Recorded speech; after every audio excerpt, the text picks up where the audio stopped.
histórica huelga donde los tres bloques que conforman, los sectores que conforman la comunidad universitaria se unieron para defender un proyecto como es el de la UASL, porque este proyecto no es un proyecto tradicional de educación. Y bueno, qué mejor manera que reflexionando y tomando las enseñanzas de nuestro profesor de continuar con el pensamiento decolonial, el pensamiento crítico, pues le hagamos el mejor homenaje que se merece, que es un espacio de reflexión y análisis, ¿no? Entonces, pues sean bienvenidos y bienvenidas a esta cátedra y permítanme darle la palabra a la doctora Avi para que sea ella quien formalmente nos dé un relanzamiento a los trabajos de esta cátedra. Bueno, extiendo los saludos, bienvenidas todas, todos, ¿no? Y que se vayan sumando más. Quiero decirles que es un honor para mí porque con mucho cariño tuvimos al doctor Dussel en esta universidad, hizo cosas muy importantes, pero lo más importante es que dejó un pensamiento crítico y también lo puso en práctica. Y entonces ese es el legado muy importante que nos ha dejado y creo que lo menos que puede hacer esta institución es retomar las cátedras que se instauraron para seguir dialogando, reflexionando, y me parece que lo muy importante, porque siempre el doctor Enrique Dussel lo hacía y lo decía, era transformar la realidad. No solo debatir, sino también transformar desde la conciencia. Entonces, para mí es un orgullo decirles que sean bienvenidos a la cátedra Enrique Dussel. El objetivo, se los quiero leer, son 6 sesiones. No les voy a decir de qué tratan para que una por una vayan enamorándose y vengan con más ganas. Y el objetivo es visibilizar desde una perspectiva crítica a las mujeres filósofas de la Grecia antigua como parte de una historia de la filosofía más inclusiva. Por esto este ciclo, hasta que termine este año, se llama Las mujeres filósofas de la antigüedad. Entonces sean todas y todos bienvenidos. Les voy a dar una reseña muy chiquita de nuestro primer conferencista, que es nuestro profesor invitado, el doctor Omar Augusto Robles Aguilar. Omar es doctor en Ciencias Sociales y Humanidades por la Universidad Autónoma Metropolitana. Desde 2012 es profesor de asignatura en la Academia de Filosofía de la Universidad Autónoma del Estado de México, impartiendo las asignaturas de Filosofía Griega Antigua, Filosofía Griega Clásica y Filosofía Aristotélica y Helenística. Y es además profesor definitivo de la asignatura Epistemología de las Ciencias Naturales. Actualmente concluye su postdoctorado bajo la dirección del profesor investigador Dr. Juan Manuel Contreras Corín. Así que este día que sea histórico porque vamos a empezar algo que yo creo que va a impactar no solo a la UASM, sino a muchos y muchas colegas, estudiantes y también a la sociedad. Gracias.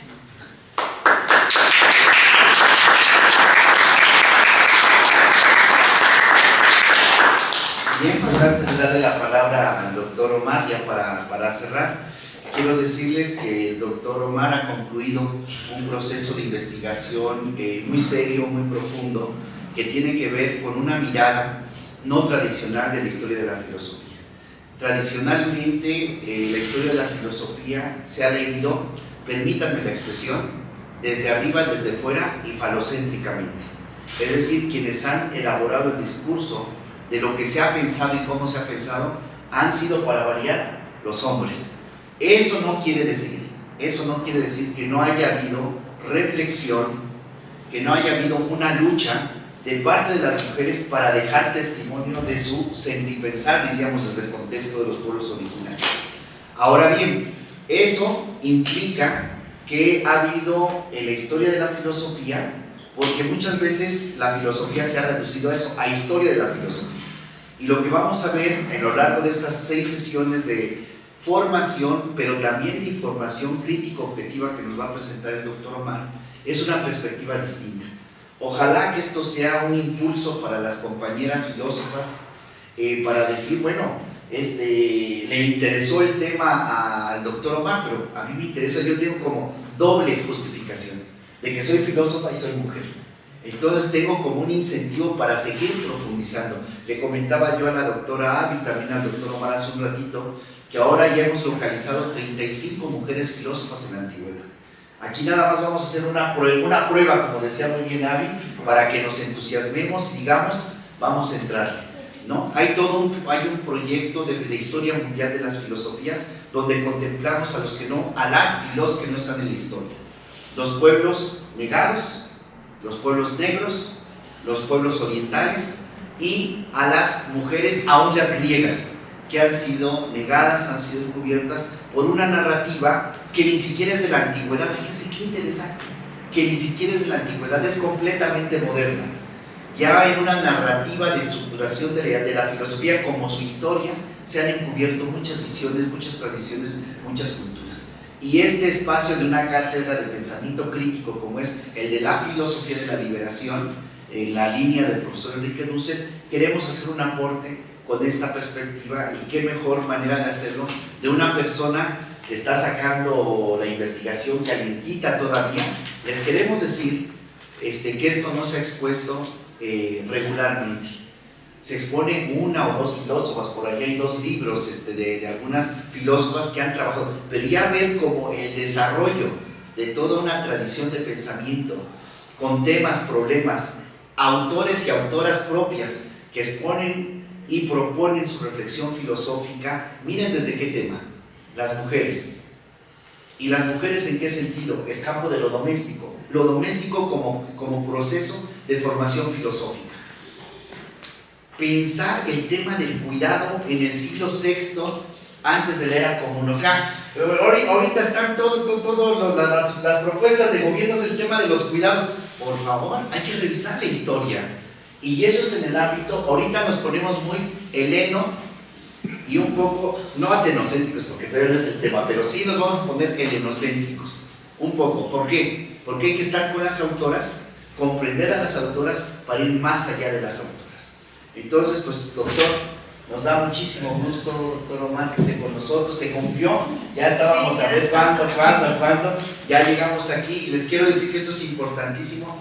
Nosotros armamos ahí, en la licenciatura de Filosofía e Historia de las Ideas, fíjese, doctor, armamos introducción a la filosofía, que no es eurocéntrica.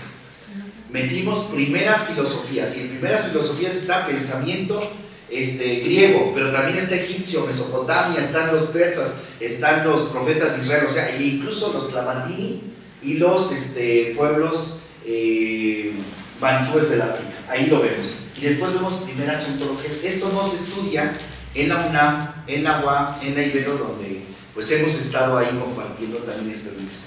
Pero esto que vamos a ver, esto es una primicia, porque ni siquiera lo contemplamos nosotros cuando armamos una visión. Diría Francesca Gagalo, sí, machitos, porque miren, armamos la perspectiva crítica y se nos fue la perspectiva de las mujeres. Armamos la de los esclavos, la de los negros, la de los orientales, pero no vimos el tema de las mujeres. Cuando empezamos a armar la historia mundial de las filosofías, el mapa que conoció, allí nos coincidimos con el doctor Omar, estamos haciendo un mapa de historia mundial de las filosofías. Y allí tenemos un apartado de mujeres. Y ahí coincidimos. El doctor Omar dice, me interesa a mí colaborar, trabajar con esta perspectiva. Dijimos, a ver cómo lo haría, y coincidimos, voy a hacer mi postdoctorado, usted acompáñeme, lo hacemos, y es el producto que tenemos ahora. O sea, vamos a modificar la historia mundial de las filosofías ahora por una perspectiva desde las mujeres. Ahorita lo estamos haciendo algunos compañeros solidarios por la formación que tenemos, no por otra cosa. Pero la idea es que ustedes como filósofas se metan y piensen el tema. Y los adultos mayores se metan y piensen el tema de la vejez, o de los adultos mayores, perdón, para los que tenemos mayor juventud acumulada, pensar el tema de cómo han pensado las tradiciones culturales a las juventudes, a las infancias, a los adultos mayores, y ahora ya no solamente a las mujeres, sino ampliar el horizonte. Pues miren, tenemos una mesa puesta, tenemos el manjar, tenemos el servicio de amor del diácono que nos está aquí apoyando. Y mi diácono es aquel que hace el servicio de amor a la comunidad, en ese sentido profundo. Doctor, sea bienvenido, siéntese en su casa, está en la UACM, es la universidad de todas y todos, y nos da mucho gusto tenerle aquí con nosotras, con nosotros, y esperamos aprender mucho de usted, y prepárese también para los cuestionamientos, porque es parte de la cátedra, ¿no? La discusión para enriquecer el trabajo y enriquecernos nosotras y nosotros. Bienvenidas, bienvenidos, Javi. Y solo para añadir algo, pensar también en las mujeres en América Latina. Empezamos por aquí, pero tenemos que terminar y hacer el mapeo extenso, ¿no? Muy bien, gracias. Adelante, lo dejamos. Muchas gracias, doctor Ávila y doctor Juan Manuel. Pues efectivamente, este es el resultado, o bueno, comunicar algunos resultados de la investigación que estuve trabajando con la asesoría del doctor Juan Manuel Contreras Colín.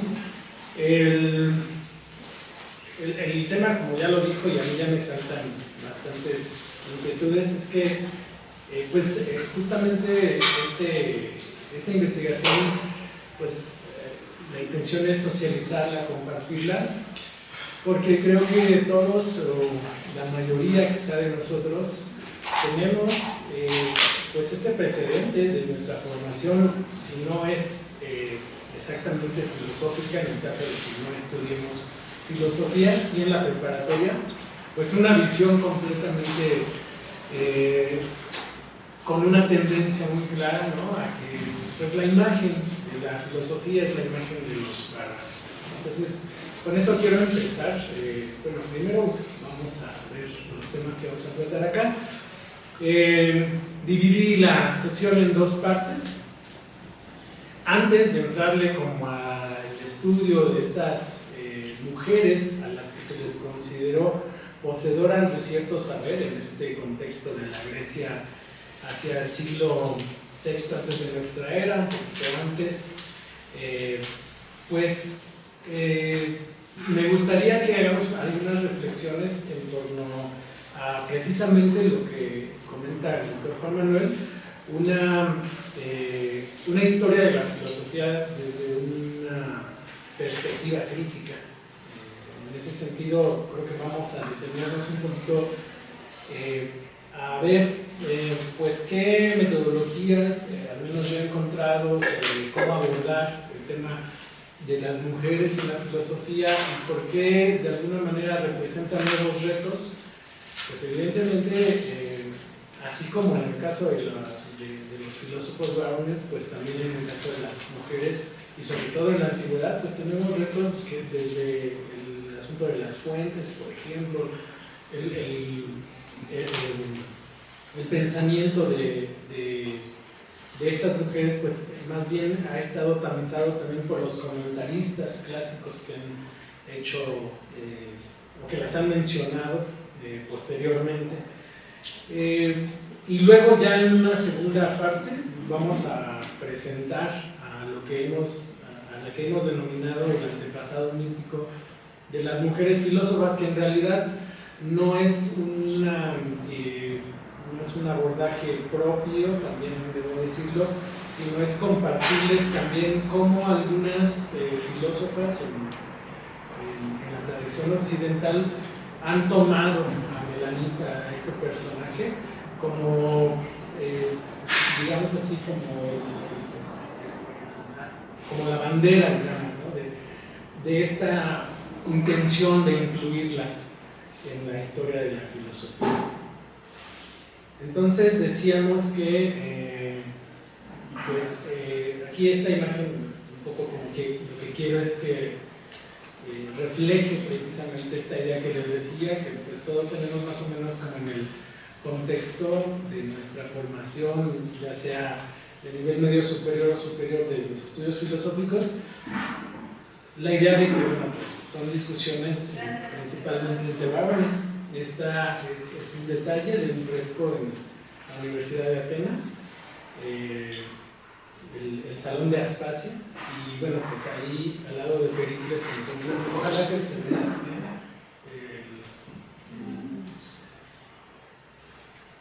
aquí se encuentra Aspasia, y bueno, va a ser una de las mujeres que vamos a estar revisando. En un momento voy a a mostrar como la lista de, pues, de las mujeres que en esta ocasión en mi investigación estudié.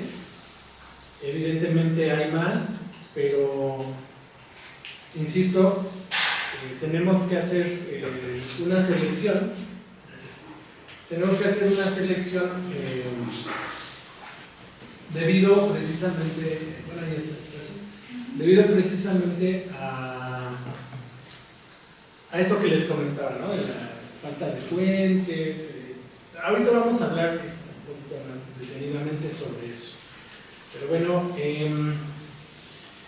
una reflexión primera, que es el ánimo, digamos así, entre otros, que tuvimos para hacer esta investigación, pues es el tema de la inclusión. Por ahí hay algunos abordajes teóricos. Les traigo una recomendación, un artículo muy pequeño de Sarah Hutton. Ella dice que no es un tema, o sea, el tema de la inclusión, el tema de la reconstrucción de una historia de la filosofía que incluya a las mujeres, no es un tema de solamente rellenar huecos, así lo dice en su artículo. O sea, no es un tema como de simplemente armar el rompecabezas con las partes que hacían falta.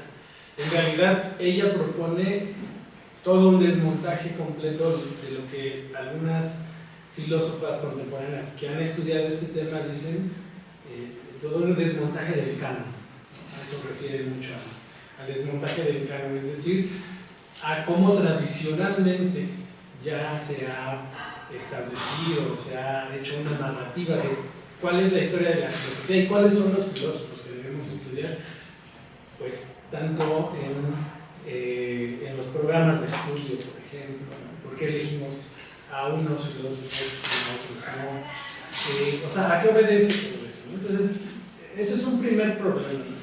O sea, y bueno, ahora no nos vamos a detener tanto, sería riquísimo explorarlo, o sea, cómo es que hacemos una selección de quién y quién no. Eso sí, sí sospechamos, ¿no? Que debe haber un criterio o varios criterios. Pero bueno, es importante saberlo, ¿no? Que por lo menos yo retomaría esta perspectiva. No se trata nada más de, como le dice Sarah Hutton, de rellenar huecos, sino tendríamos que repensar de una manera muy distinta la narrativa propia de la historia de las ideas filosóficas, en donde incluyamos a las mujeres. Entonces, ese es el motivo, uno de los motivos, que bueno, tengamos una idea o una imagen más amplia de la filosofía, que no solamente incluya a filósofos hombres, sino que también incluya a las mujeres. Eso deseamos que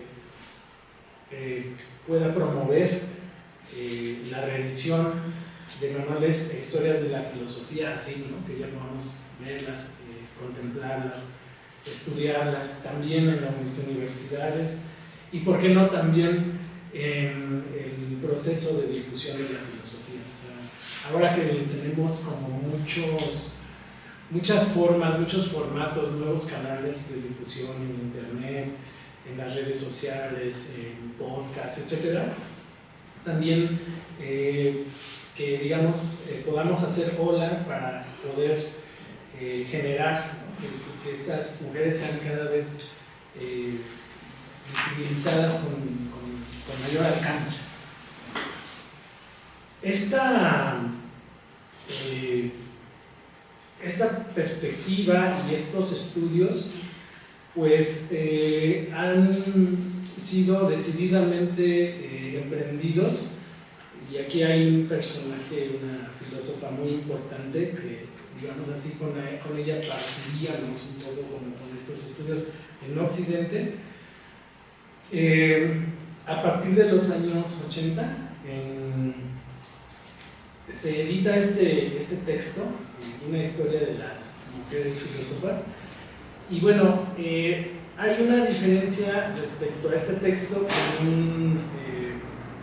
Hay un texto de un filólogo llamado Gilles Menage, que esto es en el siglo XVII, me parece, o XVI, no recuerdo exactamente, pero a diferencia de su historia de las mujeres filósofas de Gilles Menage,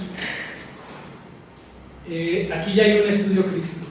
Lo que hay en Gilles Menage, en la historia de las mujeres filósofas, que ahorita, si gustan, les muestro ese texto, es, digamos así, como una especie de listado, ¿no? Que, digamos así, Gilles Menage hace como un estudio filológico en donde va nombrando, o va más bien, sí, enlistando mujeres que han sido como mencionadas en algunos textos clásicos, y ahí aparece uno de los primeros problemas relacionados con la metodología para la reconstrucción de la historia de la filosofía, que ahorita lo vamos a ver enseguida. Cuando tenemos que decidir quién y no es un filósofo o filósofa, pues aparecen varios modelos, y me parece que en uno de ellos incurre el texto de Gilles Menage, porque lo que hace es una asociación con tradiciones filosóficas, y para estas autoras lo que hace precisamente es estar dentro del mismo paradigma o canon, ¿no? O sea, simplemente como que asumimos que los filósofos son los que nos han dicho siempre que son, o bueno, al menos desde la época moderna, y a partir de eso vamos a discriminar, permítanme el término, la expresión, o vamos a hacer un criterio, digamos, de demarcación, si alguna de estas pensadoras es afín al pensamiento de un personaje o de una tradición filosófica ya establecida. Entonces, en el caso de Mary Ellen White, hay una crítica sobre este texto, y también hay una reflexión, ya abre el debate, ¿no?, de cómo podríamos hacerle para la elaboración de una historia de la filosofía, o la reconstrucción de una historia de la filosofía que no necesariamente esté sujeta a este canon. Bueno, las metodologías rápidamente, porque me interesa más bien que nos enfoquemos en el estudio de Melanie Pam.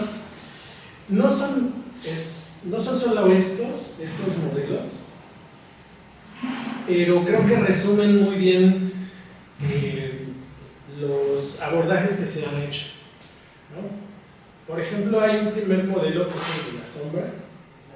Entre estos autores, quienes proponen esto, está precisamente Sarah Horton también, está Michael Frede, y también en México está la profesora Teresa Rodríguez, que también ha hecho muchos estudios, ella es una profesora investigadora de la UNAM, que ha hecho muchos estudios precisamente sobre metodología de la historia de la filosofía y enfocada a las mujeres.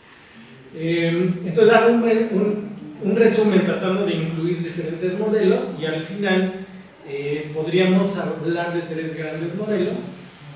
Precisamente uno, el A y el B siguen este canon, porque la manera de seleccionar quién es filósofa se va a sujetar precisamente a una figura canónica o a una tradición canónica.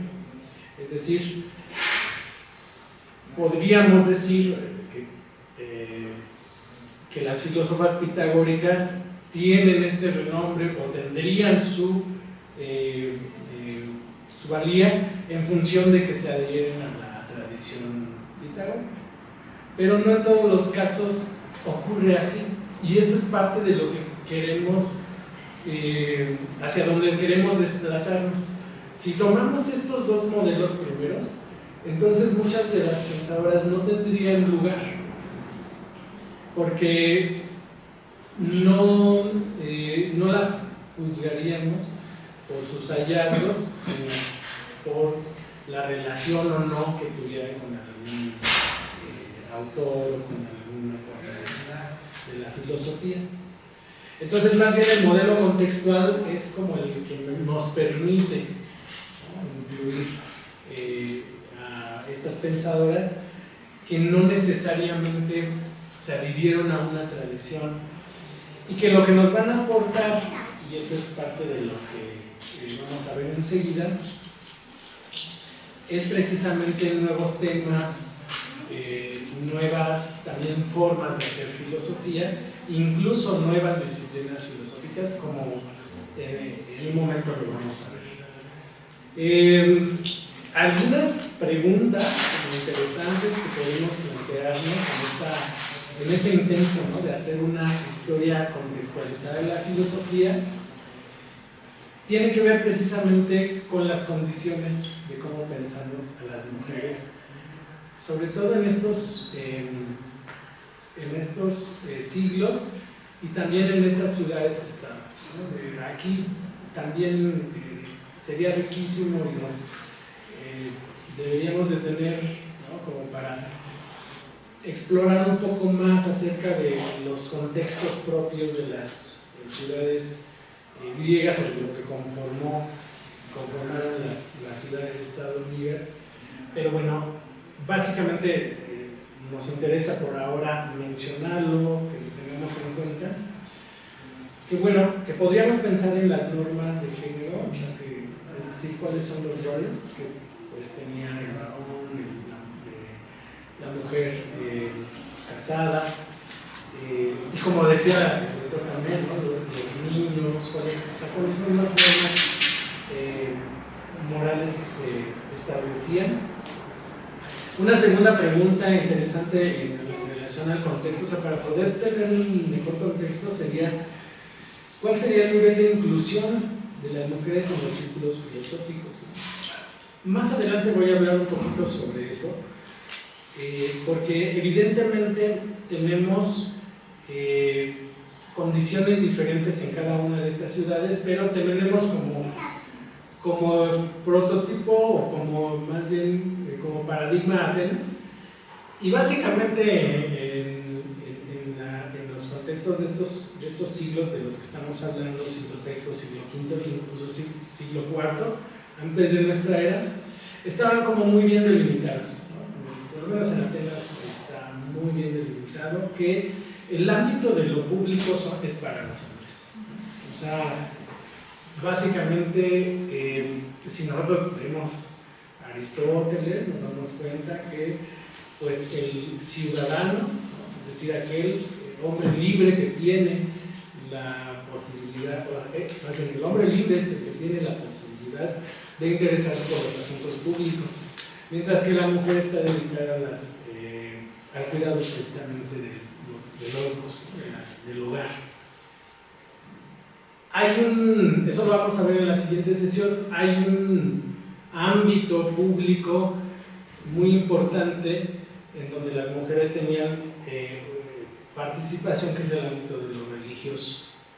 Entonces ahí vamos a ver, porque ahí nos vamos a detener en ese caso de cuando la mujer tiene, ¿no?, la posibilidad de salir del oikos, de salir del hogar, precisamente para desarrollar labores de culto. Ahí nos vamos a dar cuenta que esto fue muy importante, porque los dos siguientes personajes que vamos a estudiar, que es Femónoe y Temístocle, son señaladas como sacerdotisas del oráculo de Delfos. Entonces, por eso digo que el ámbito de lo religioso también tiene su importancia y que lo vamos a estudiar en la siguiente sesión. Bien, entonces serían importantes revisar las normas, revisar los niveles de inclusión y el ámbito, ¿no?, que le corresponde a la mujer y al hombre en ese contexto. Bueno, esto creo que es un poco de lo que ya mencioné. También otra cosa importante sería la educación. Siempre hubo una educación restringida para las mujeres y bueno, insisto, esto tendríamos que revisarlo en diferentes ciudades. Hay por ahí un un texto de Sarah Pomeroy, que habla precisamente de que en Esparta se vivía una situación de mayor libertad, digamos, para la educación de las mujeres. Eso igual lo veremos más adelante.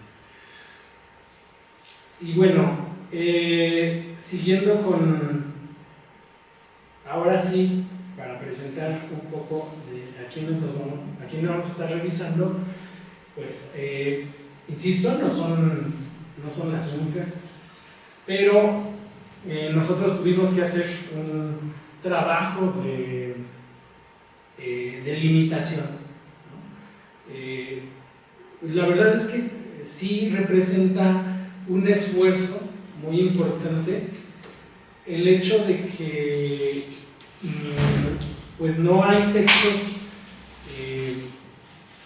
o más bien, como les decía, es a partir de los años 80 que se vuelve la mirada, el interés nuevamente al estudio de las filósofas. Digamos, con Gilmenach tenemos un precedente, pero insisto, era como una especie de lista nada más. Y luego ya, a partir de los años 80 ya tenemos, ¿no?, como investigaciones muy dedicadas a las mujeres filósofas. Entonces, y en diferentes latitudes, ¿no? Tenemos el caso de Estados Unidos con Mary Allingway, y bueno, en Francia también traje unos textos, ahora se los comparto, en España, ¿no?, y en Argentina, digamos, pero son textos muy recientes. Por ejemplo, las ediciones son como del 2021, 2022, o sea, representa, ¿no?, todo un esfuerzo tanto filológico, que les pueden acceder a los textos o a los fragmentos, porque como les decía, ¿no?, ni siquiera son textos completos, sino que muchas veces tenemos solo fragmentos, o bien a estos textos clásicos en donde están recogidas como ciertas ideas acerca de ellas, y entonces digamos, es todo un trabajo. Entonces, insisto, nos delimitamos temporalmente a estos 2 o casi 3 siglos, siglo VII, VI y V antes de nuestra era. Como bien señala también el doctor Juan Manuel, o sea, esto representa una labor titánica de reconstrucción de la historia mundial de las filosofías, porque tendríamos que hablar de las mujeres en la India, en China, o sea, ¿no?, incluso en los pueblos originarios de Mesoamérica. Sin embargo, tenemos que hacer o vamos a ir poco a poco, vamos a ir poco a poco. En mi caso, delimité temporalmente así la investigación solamente a ellas. En el periodo helenístico es riquísimo también, por ahí ustedes a lo mejor conocerán algunos personajes, el más famoso, Hipatia, Hipatia es en primer lugar quien de repente nos suena, pero bueno, está Hipatia, también está, así como están las escuelas helenísticas, por ejemplo, también en el caso de los cínicos está la hija de Aristipo de Cirene, que se llama Areta.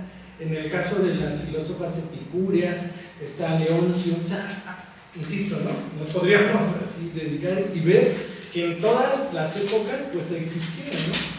Pero bueno, temporalmente así me delimito, porque si no también nos extenderíamos, y bueno, habría tiempos marcados para hacer esta investigación. Y bueno, también ya daremos los siguientes pasos para ir poco a poco estudiando a las demás mujeres en los otros siglos, ¿no? Hay al final de 2 personajes al final de la investigación que ya no los incluimos, que fueron las 2 mujeres que supuestamente estudiaron con Platón, Axiotea y Lastenia. Si quieren, al final, a lo mejor en la sexta sesión mencionamos un poquito de lo que se ha dicho de ellas, pero bueno, básicamente serían las que vamos a estudiar en estas 6 sesiones, pero ya con eso tenemos para, ¿no?, la discusión. Como les decía, claro que hay aportes a la historia de la filosofía. O sea, esta idea a mí me parece muy interesante, la refuerza igual Sarah Hawking. Cuando hablamos de que no es un tema simplemente de rellenar huecos, sino de desmontar el canon, entonces también la propia imagen de la filosofía o de la historia de la filosofía va a cambiar. O sea, se vuelve a reconstruir, se desmonta y se vuelve a reconstruir. Y en ese crisol nuevo, en ese amplio, ¿no?, cuadro que vamos a tratar de componer, en donde ya aparecen las filósofas, las mujeres filósofas, por supuesto que van a aparecer nuevos temas. Esto lo vamos a ver cuando, por ejemplo, nada más por tomar el caso de las mujeres pitagóricas, y como bien señaló igual el doctor Juan Manuel, van a aparecer nuevos temas que a lo mejor en la contemporaneidad pues están siendo recuperados, ¿no? Como bien señaló, el tema del cuidado, las éticas del cuidado, bueno, están, no sé si en boga, pero al menos forman parte ya de la reflexión filosófica. Acá, en el caso de las filósofas pitagóricas, por ejemplo, ya hay una atención a hablar acerca de la armonía, ¿no? Ustedes saben que el término armonía es un término protagónico principal de la filosofía pitagórica. Pero ellas hablarán de la armonía del hogar. Para ellas es muy importante. Las cartas de las pitagóricas, muchas de ellas refieren a este tema. Bueno, además de nuevos temas que van a ir apareciendo en esta reconstrucción de la historia de la filosofía, también otras formas, ¿no? O sea, sabemos que en el pensamiento antiguo se desarrollaron diferentes maneras de hacer filosofía, ¿no? El caso del sistema aparece con Aristóteles, pero antes están las cartas, están los aforismos, están las aporías de Zenón de Elea, por ejemplo, los aforismos de Heráclito, y bueno, así podemos, ¿no? O sea, la poesía de Parménides, es decir, hay diferentes formas, ¿no? No es solamente el sistema, o como comúnmente decimos, ¿cómo hacemos filosofía? ¿Cuál es la forma? Bueno, pues la prosa, el sistema, ¿no?, el desarrollo, ¿no?, de un ensayo, etcétera, ¿no? Sino que eran también otras. Y con las mujeres también aparecen otras. Y un caso muy evidente de esto es Cleobulina, que es la hija de Cleóbulo, uno de los 7 sabios de Grecia. Y ella, lo dicen algunas historiadoras de la filosofía, pues genera precisamente, o toma al enigma, a los acertijos, como motor de pensamiento. Así lo mencionan ellas. Y lo vamos a ver también, no solamente lo anuncio, va a ser de las cosas que vamos a ir viendo cuando hablemos de Cleobulina, como aquí acontece otra forma. O sea, una forma específica que proviene de una mujer es invitar a la reflexión filosófica o a desarrollar un pensamiento filosófico a través de libros. Incluso podríamos hablar que otro de los aportes a la historia de la filosofía podrían ser nuevas disciplinas filosóficas. Aquí quizá ya hay una interpretación, aquí hay un atrevimiento, una especie de posicionamiento, ¿no? Hay una profesora que se llama Georgina Rabasó, que habla precisamente de que todos nosotros, o no sé si todos, pero al menos creo que conocemos o hemos oído un poco acerca del banquete de Platón, en donde el tema principal es el amor, y se nos olvida muchas veces que no fue Sócrates, no es la postura de Sócrates la que se transmite en ese diálogo, sino más bien es lo que a Sócrates le contó esta sacerdotisa de Mantinea llamada Diotima, que en realidad ella es la que transmite a Sócrates. Sí, perdón. Una pregunta. Los aportes que estas mujeres hacen, ¿se tiene registro de que ellas mismas lo hayan escrito? O como pasó, por ejemplo, con Sócrates, ¿no? Que ellas hayan tenido discípulas que hayan escrito lo que ellas enseñaban. Generalmente se tienen, al igual que en el caso de toda la filosofía antigua, se tienen fragmentos de algunos escritos y se tienen opiniones, ¿no? O sea, la doxografía es muy importante. En el caso de la filosofía antigua tenemos a Diógenes Laercio. Mucho de lo que se transmite, de lo que ellas decían, forma parte de los comentarios que hicieron autores clásicos precisamente sobre eso, ¿no? O sea, esa es una dificultad, pero que no es exclusiva de las mujeres, sino que la comparte en realidad con todos estos de los que sabemos muy poco, ¿no? De Tales de Mileto, por ejemplo, tenemos dos fragmentos, ¿no? Esta idea de, dependiendo de la traducción, ¿no? De todo es agua y todo es, en todo hay Dios, ¿no? En todo hay dioses.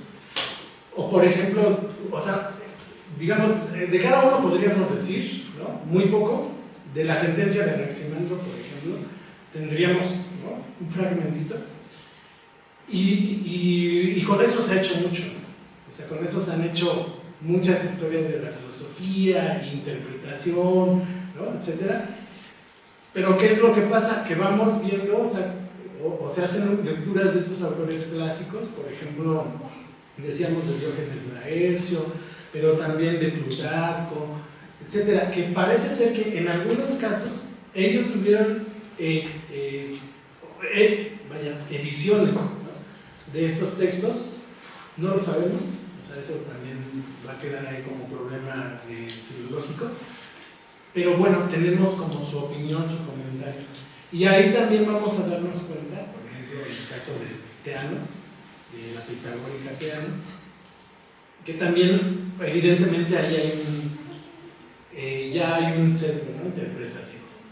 Y eso no lo podemos negar, pero nosotros en el ánimo de no detenernos en estos sesgos, pues hemos avanzado también, ¿no? Lo mismo pasaría con Sócrates, como bien señalas, ¿no? O sea, de Sócrates pues es el filósofo ágrafo, digamos, de la antigüedad. Tenemos, por un lado, la idea o la imagen de Sócrates, la imagen que configura Platón, pero ante esta tenemos también la de Jenofonte. Y podríamos agregar incluso la de el comediógrafo Aristófanes, ¿no? Y también Esquines. Es decir, ante este problema de que no tenemos como tal su pensamiento, ¿no? Así, su texto, etc., tenemos diferentes intermediarios o personajes que hablaron de su filosofía.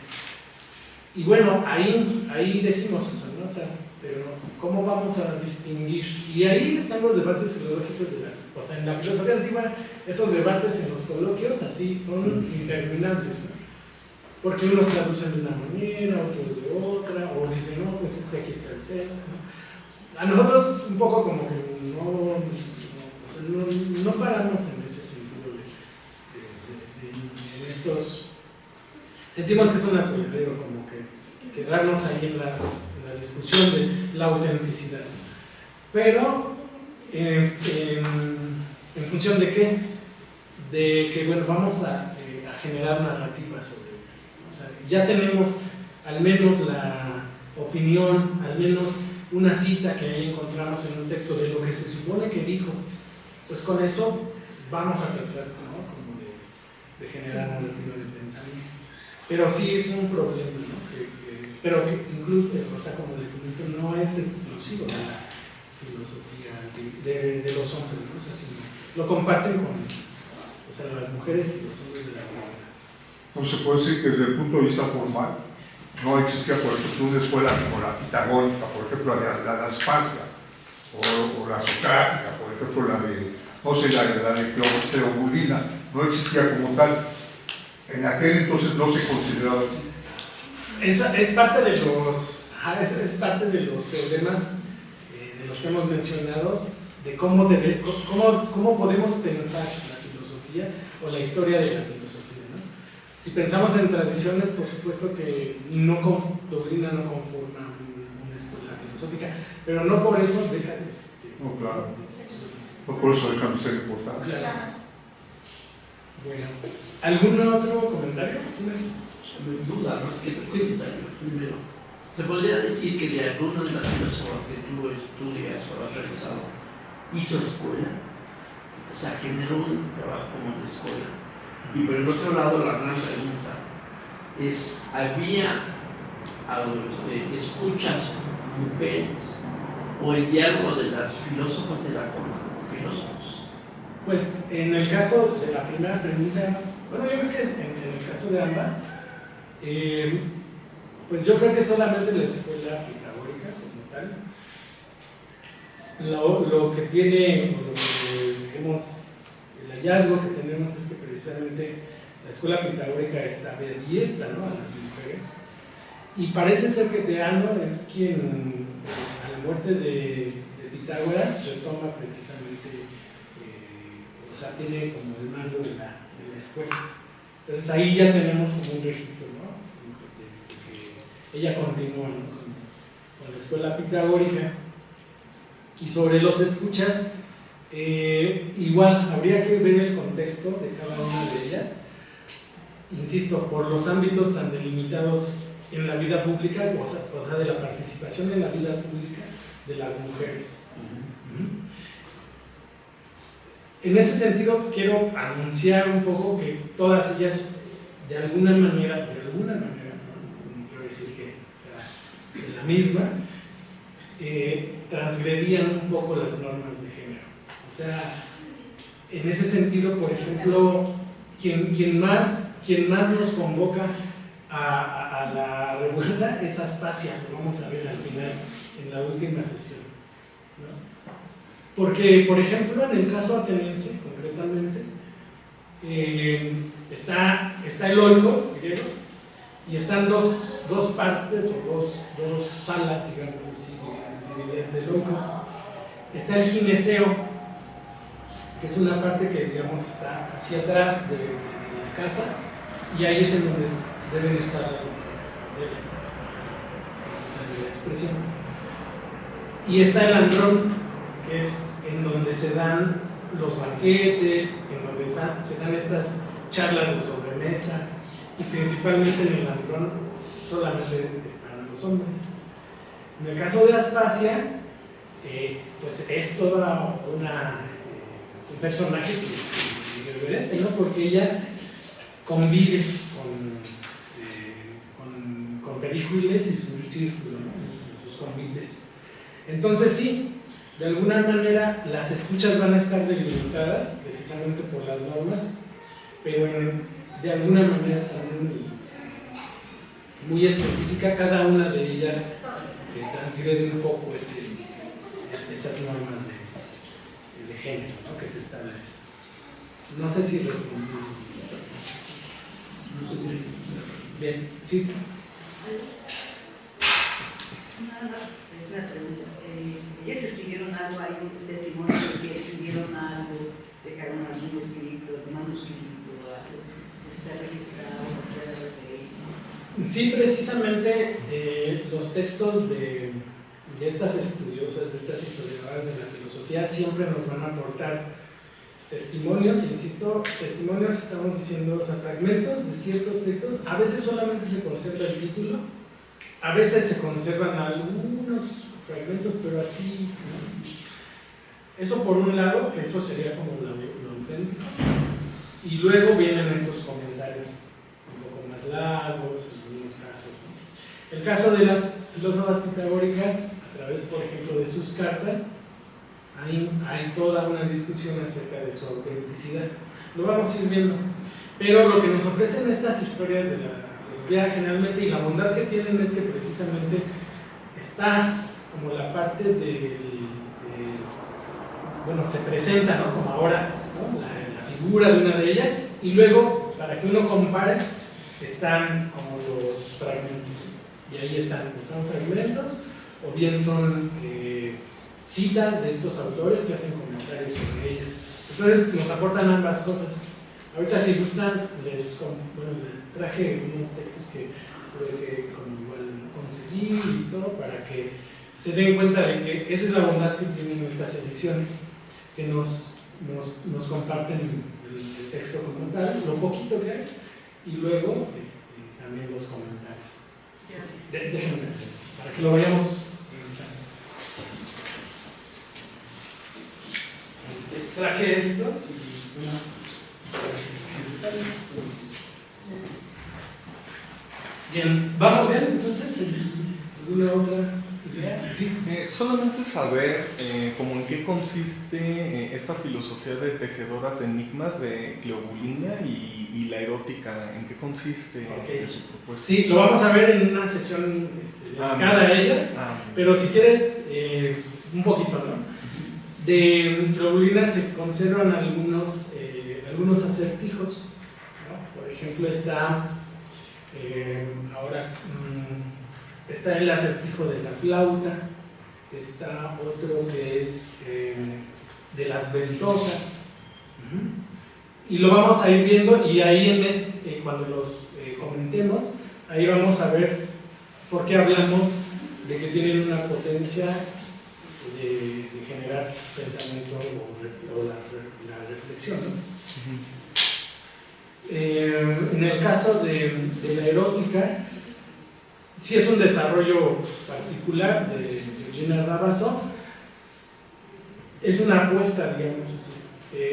Básicamente ella dice, cuando vamos a la palabra filosofía, ¿no?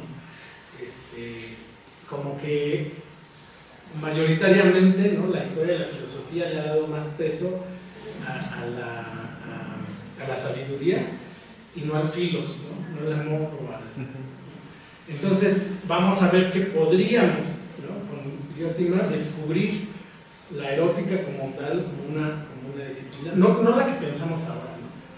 Vamos a ver que específicamente se está refiriendo a el amor como tema central en la filosofía, ¿no? Pero desde una perspectiva, ¿no? Diferente, ¿no? de Diotima. ¿Qué podemos, o qué más o menos sabemos de esta propuesta que está recuperada en Platón? Que hay una especie como de ascenso, ¿no? Del enamoramiento del cuerpo, de un individuo, pero va habiendo una escala, ¿no? Eso más o menos lo tenemos sabido, pero el aporte, digamos, lo deberíamos, ¿no? Reconocer a Diotima y cómo esta podría ser una disciplina filosófica. Lo vamos a ver, ahorita nada más estoy comentando algo. Sí, yo nada más quisiera hacer énfasis, doctor, en algo que usted mencionó, cómo recuperar estos aportes, estas mujeres, estas historias, viene a modificar, o sea, si lo tomamos en serio, el canon de la tradición filosófica hegemónica. Pero, o sea, lo que dijo el doctor me parece muy fuerte, o sea, la modificación del canon es la forma en como nosotros sabemos la historia de la filosofía se modifica, ¿no? Estoy pensando ahorita que usted nos decía el tema de las mujeres pitagóricas que conforman una escuela que son mucho antes de Sócrates, Platón, Aristóteles, ¿no? Estamos hablando por lo menos 2 siglos anteriores a él y que llegan los ecos hasta ellos. Entonces, darnos cuenta que hubo un grupo fuerte de mujeres que pensaba sus temas, sus problemas, porque eso es filosofía, pensar sus problemas, pensar la casa es un problema, pensar el espacio es un problema, pensar el amor, el cuidado es un problema filosófico. Entonces, las implicaciones que tiene el planteamiento que se nos está haciendo de la modificación y cómo tradicionalmente nosotros entendemos la filosofía si tomamos en serio estos aportes, bueno, me parece importante eso que nos ha mencionado. Gracias. Sí, gracias. Sí, mira, dando continuidad a lo que acaba de decir por lo menos, gracias, entendiendo un poquito, o sea, me ayuda lo que dijo, a eso me refiero. Desde la ignorancia te quería hacer dos preguntas. Y no quiero ser misógino, que quede claro. Me queda claro, por lo poco que yo conozco de la cultura helénica, que ciudadano era ser varón, ser rico, etcétera, etcétera. Una mujer, como tú dijiste hace un momento, estaba en el traspatio, en un espacio de mujeres. La escuela era para varones.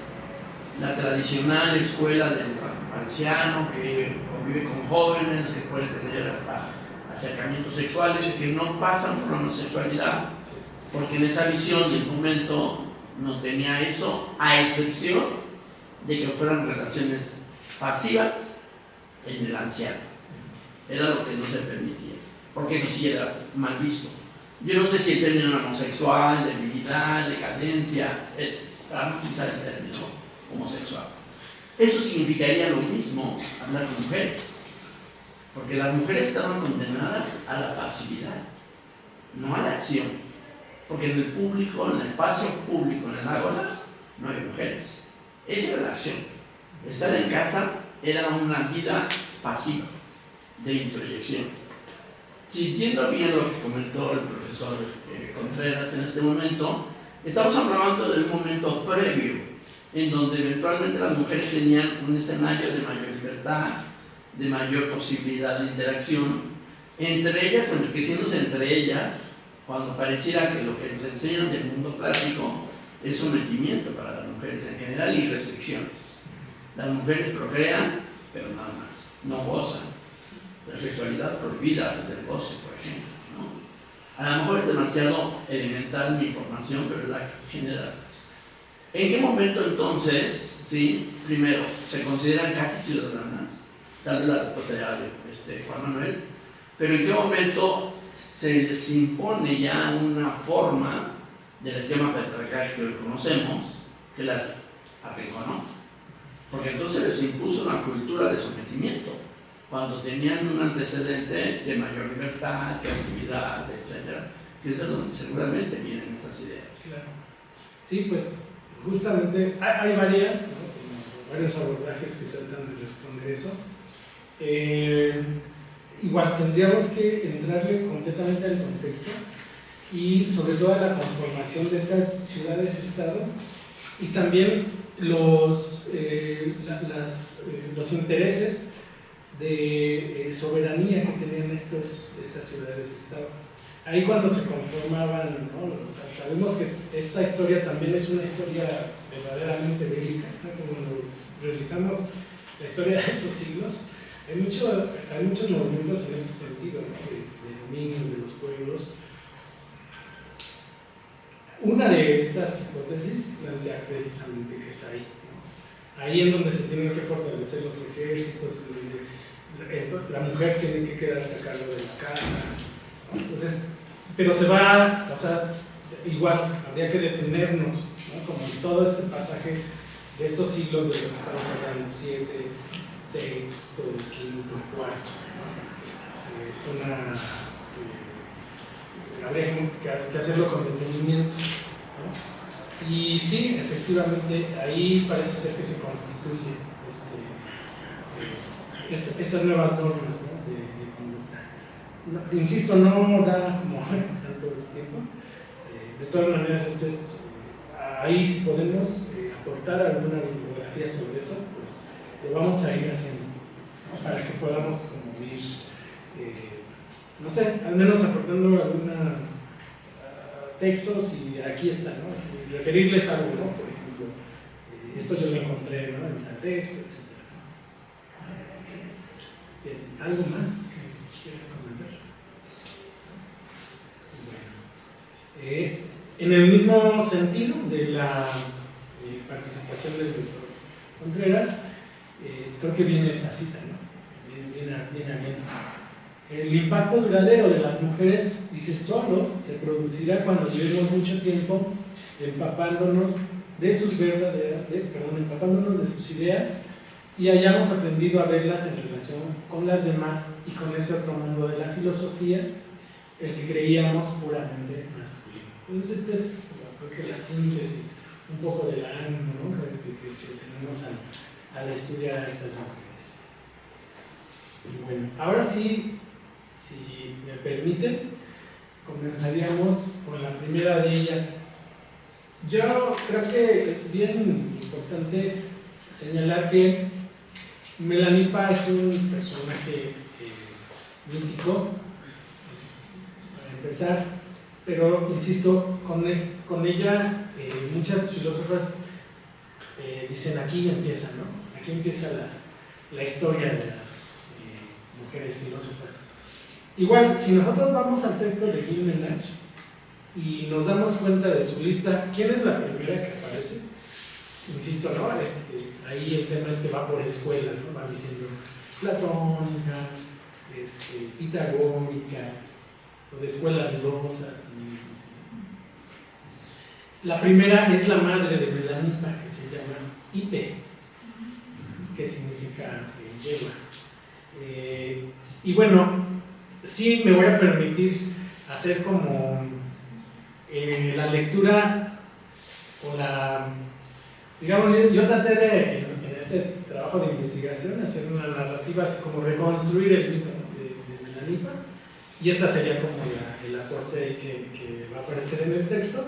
Espero que sea de su interés.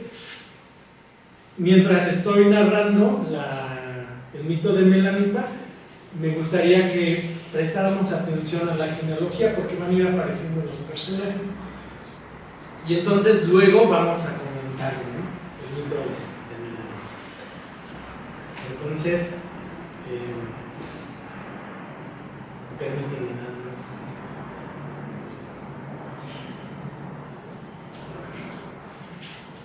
Bien, dice, Ipe es la hija ilegítima de un centauro, Quirón, quien tuvo como padres a la ninfa Fílira y al dios Cronos. Para no ser descubierto por su esposa Rea, Cronos se metamorfoseó en caballo y así pudo seducir y contraer nupcias con Fílira. Errante, Fílira dio luz a Quirón, y debido a la tristeza de haber procreado un térata, un monstruo, mitad caballo, mitad humano, pidió a Zeus ser convertida en el árbol de Tiro.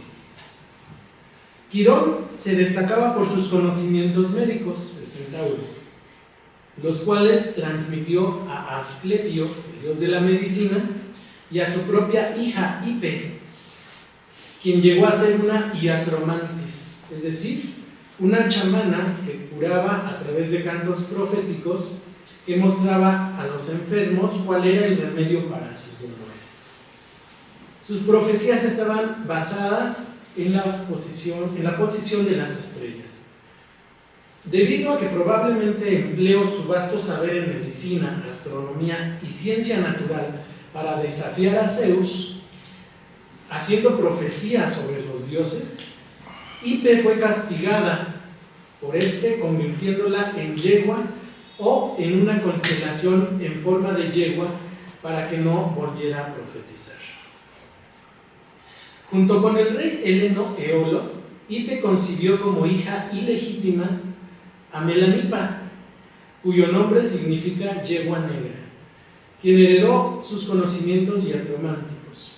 Melanipa fue violada por Poseidón, dios de los mares, dando a luz a dos hijos gemelos, Beocio y Eolo, a quien distinguimos como Eolodos. Por miedo a la furia de su padre al procrear gemelos bastardos, Melanipa abandona a sus hijos en un establo bajo los cuidados de un toro y de una vaca.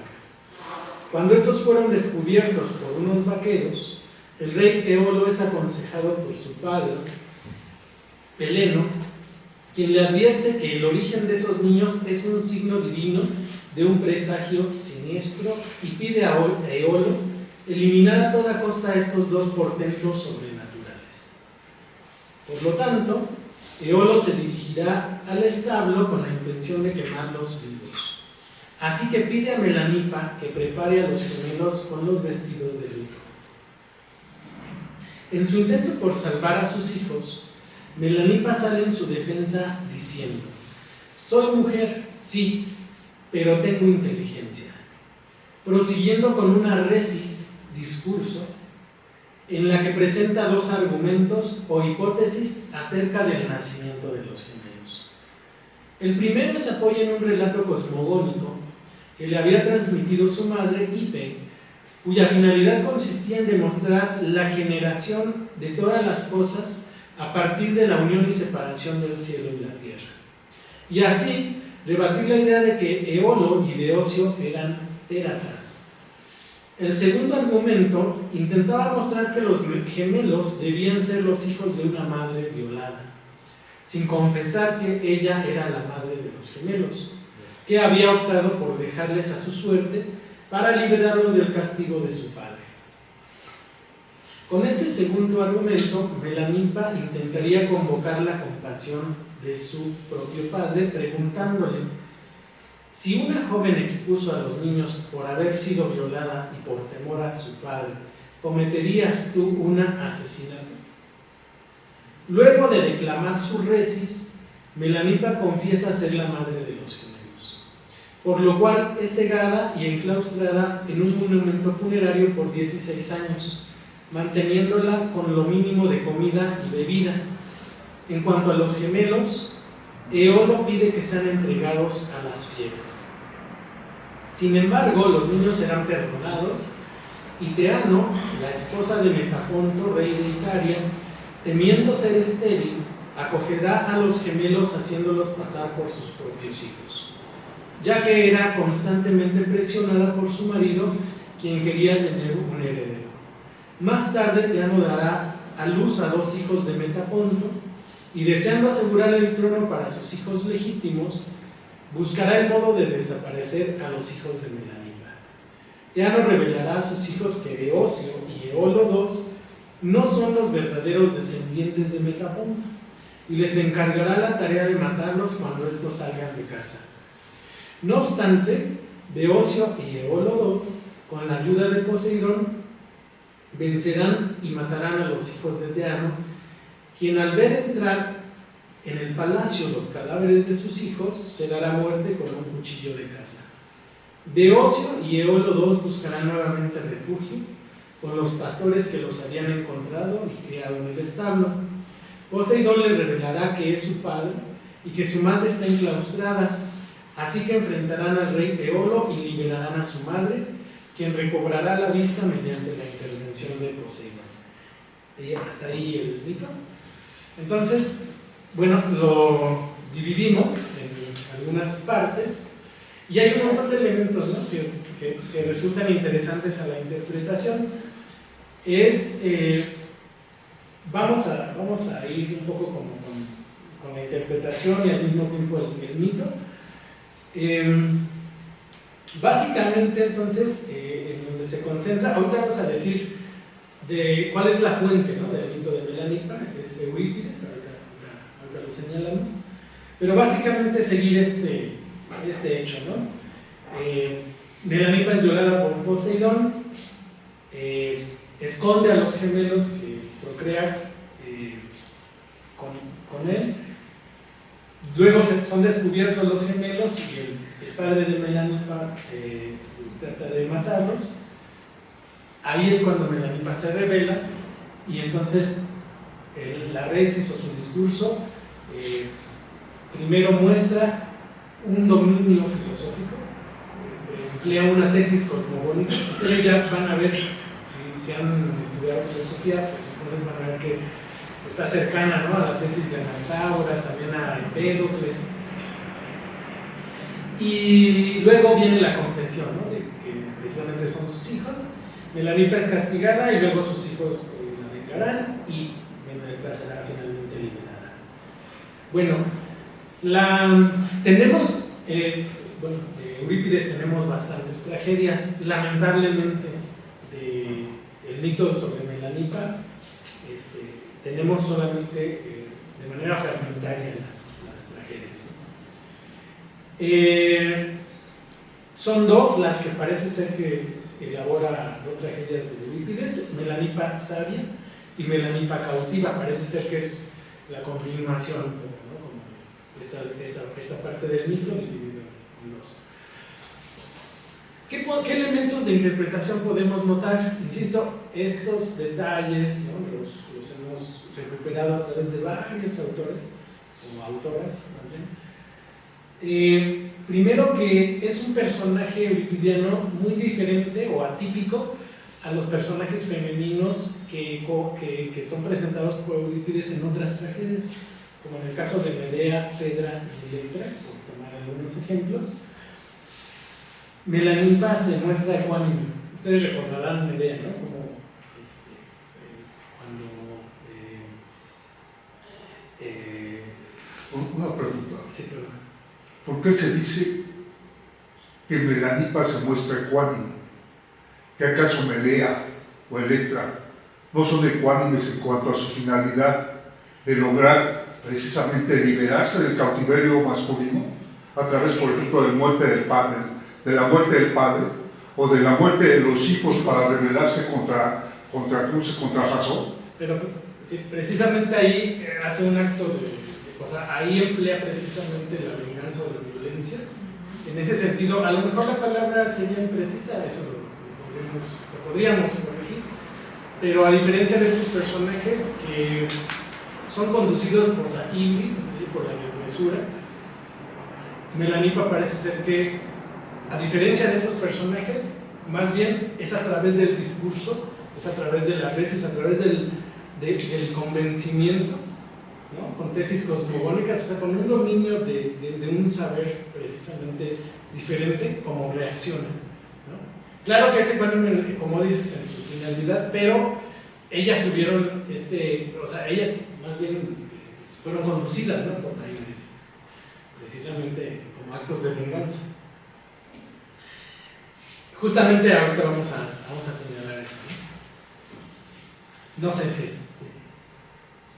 si me permites, ahorita lo vamos a comentar. Eso parece ser atípico, ¿no? En esta tragedia. Y se señala eso, ¿no? Seguramente causó revuelo por presentar a un personaje femenino instruido, con gran capacidad para elaborar y pronunciar discursos, y que además desafiaba la inteligencia de su padre. No así designios, sino la inteligencia, ¿no? Aquí al margen, esto lo vamos o si gustan, lo discutimos en otro momento. Para Aristóteles, la virtud femenina consistiría en obedecer. Bueno, luego podríamos entrar a los textos, ¿no? de Aristóteles. Pero entonces, Melanipa hereda ciertos saberes, conocimiento de la naturaleza, saber médico, saber astrológico, y hay ciertas virtudes que podemos reconocer: valentía, astucia, elocuencia, ecuanimidad, como ya dijimos. Y entonces, insisto, ¿no? Bajo la interpretación que han tomado algunas estudiosas, algunas historiadoras de la filosofía, como Mariana Gardella en Argentina, como Severino Fred en Francia, toman a este personaje, ¿no? Como punta de lanza, digamos así, ¿no? De la reconstrucción de la historia de la filosofía, que incluye a las mujeres. Y anuncian, ¿no? Que con Melanipa, al ver cualidades, ¿no? específicas que hemos visto en otros personajes heroicos o de la tragedia misma, ¿no? Varones, también aquí vemos un personaje femenino con esas cualidades, ¿no? Elocuencia, por ejemplo, valentía, ¿no? Acuérdense de la Ilíada, de la Odisea, o sea, cuáles son las virtudes, ¿no? Son los prototipos, ¿no? De virtud en el mundo helénico, ¿no? Los personajes varones. Entonces aquí estamos detectando algunas virtudes, que hay un personaje femenino que las posee, y bueno, y que lo retoman estas autoras, ¿no? Para anunciar eso, que la filosofía no tiene. Entonces dice, Melanipa es la primera mujer de la literatura occidental imaginada como filósofa. Tenemos este registro de Eurípides, en donde hay un personaje femenino que ustedes, o sea, sería llamativo, ¿no? Que debe convocar a la atención, ¿no? Que la tragedia de Eurípides se llama Melanipa Sabia. Entonces, por ejemplo, les decía, Severino Fue reconoce la historia trágica de Melanipa, y por eso, ¿no?, hablamos de las yeguas negras, un destino paralelo para estas mujeres filósofas que fueron invisibilizadas de las historias tradicionales de la filosofía, ¿no? O sea, la están tomando como estandartes, ¿no? Igual con esta etimología de yegua negra, una yegua invisibilizada, ¿no? Y Mariana de Gardela, que por ahí ya les compartí el texto, propone que las razones de tal ocultamiento son el miedo a que las mujeres aprendan, conozcan y piensen un poco en función de estos roles, ¿no?, que podemos notar en la tradición occidental antigua. Bueno, creo que con estos elementos ya ustedes habrán hecho algunas notas, yo creo que me fui un poco rápido, pero seguramente han hecho algunas notas, algunos apuntes.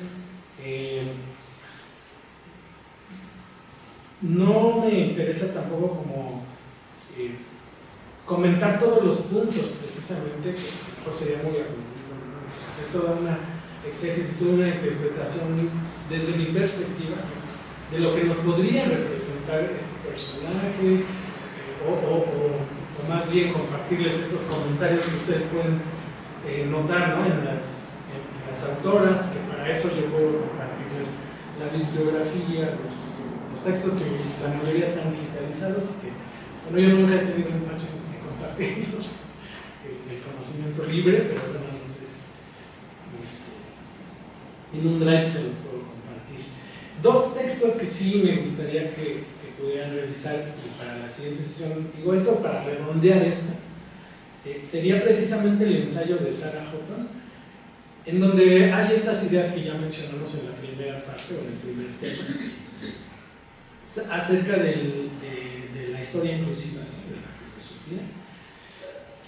Y en este texto que está por ahí pasándose, de Mariana Gardela, está un apartado, ¿no?, dedicado a Melanipa. Entonces son poquitas páginas, son dos lecturas muy pequeñas, que se las puedo compartir con el texto en digital. Pero bueno, más allá de eso, bueno, esto sería como para redondear, ¿no?, la sesión. Pero más allá de eso, bueno, yo creo que más bien abrimos, ¿no?, ahora el espacio para el diálogo, porque hay un montón de cosas que nos podríamos detener en el análisis del mito. Recordemos que los mitos pues están siempre abiertos a la multiplicidad de interpretaciones, siempre no se van a agotar en sentido, ¿no? Entonces, pues no sé, podemos recuperar, si gustan, parte de sus notas, de sus apuntes, cuestionamientos o dudas, etcétera, y ahí vamos a ir cerrando, si gustan, pues la sesión. Yo voy a agotar este tiempo para Me permite hacer una referencia, no es que tenga que ser paralelo el asunto, solamente haciendo memoria de una referencia. En el texto de El origen de la familia de Marx, se habla justamente de que la mujer es la primera fuerza de las comunidades por el espíritu de la naturaleza, el ser madre, el ser generadora, etcétera, etcétera, ¿no? Un poco lo simplifico demasiado. Y se les impone el discurso patriarcal cuando se rebasa la subsistencia y se empieza a hacer acumulación. Y entonces ya se argumenta seguridad para las comunidades, por lo cual la fuerza masculina tiene que imponerse. Se argumenta necesidad de acumulación y una serie de cosas por las cuales entonces el protagonismo masculino empieza a tener una mayor relevancia, el simbolismo de la mujer madre, de la mujer generadora de vida, etc. No sé si algo similar se impone en este caso, lo desconozco. Me gustaría que no en ese momento necesariamente, mejor la siguiente para que lo tengamos mejor conceptualizado, nos puedas hacer esa referencia de cómo se dio ese proceso de imposición para reducir el desarrollo, que mira la necesidad. Gracias. Sí, yo quisiera como enfocarme en esta última referencia que hizo Dipatia, Hippo o Hipe, como el referente de la madre, ¿no? El caballo, o sea, en este caso la yegua. Como en el origen está la mamá, que hace referencia a una yegua, la hija, que hace referencia a la yegua, y luego como la continuidad del tema de la yegua dentro del proceso filosófico. Estoy pensando en Parménides, el poema de Parménides, cómo es llevado el joven Parménides por las yeguas hacia la presencia de la diosa, en este paso de la noche a la luz. Pero también estoy pensando en Platón, cuando hace la referencia a la concepción del alma, el alma que tiene tres componentes, ¿no? Es este carro alado, y en el carro alado, mosca, el carro alado que tiene un caballo blanco, obediente, bueno, así como estudiante de la UACM que él va y cumple y todo, ¿no? Pero también tiene un caballo negro, desobediente, grosero, pasional, o sea, como el juego de la imagen mítico conceptual, ojo con esto, mítico conceptual que tienen en este caso la yegua, y como el referente del nacimiento de la filosofía es una mujer que tiene que ver con una yegua, ¿no? O sea, es este referente y esa afirmación tan tremendísima, ¿no? Yo también pienso, o sea, como el elemento fundamental en labios de una mujer en una sociedad justo, como se nos ha dicho, y esto me lleva al segundo puntito, esos dos puntos. Uno, el tema de la yegua, de este ser dentro de la tradición filosófica, y el segundo, yo sé que lo vamos a ir viendo conforme usted avance, pero si nos pudiera dar así como una probadita de la miel, del contexto de las polis, ¿cuál es el sentido de organización de la polis? Ya se metió un poquito con la casa para explicarnos cómo la geografía epistemológica que está funcionando allí, también en el espacio de lo público, de lo privado, y que insistiera un poquito, doctor, porque esto tiene que ver muchísimo hoy con nosotros. En el ámbito del contexto contemporáneo, el tema del desprecio a lo religioso como un elemento, trabajo social, que apenas la semana pasada le acaban de dar el grado de igualdad de todas las facultades de la UNAM. Estamos hablando desde mediados del siglo pasado, del pasado. Estamos hablando que no se le reconoce a esa carrera el estatus de facultad como a todas las demás facultades. ¿Por qué? Porque el 99% casi son puras mujeres quienes hacen el ejercicio del servicio del trabajo social. ¿Y qué es el trabajo social? Necesidades y problemáticas sociales, ni más ni menos.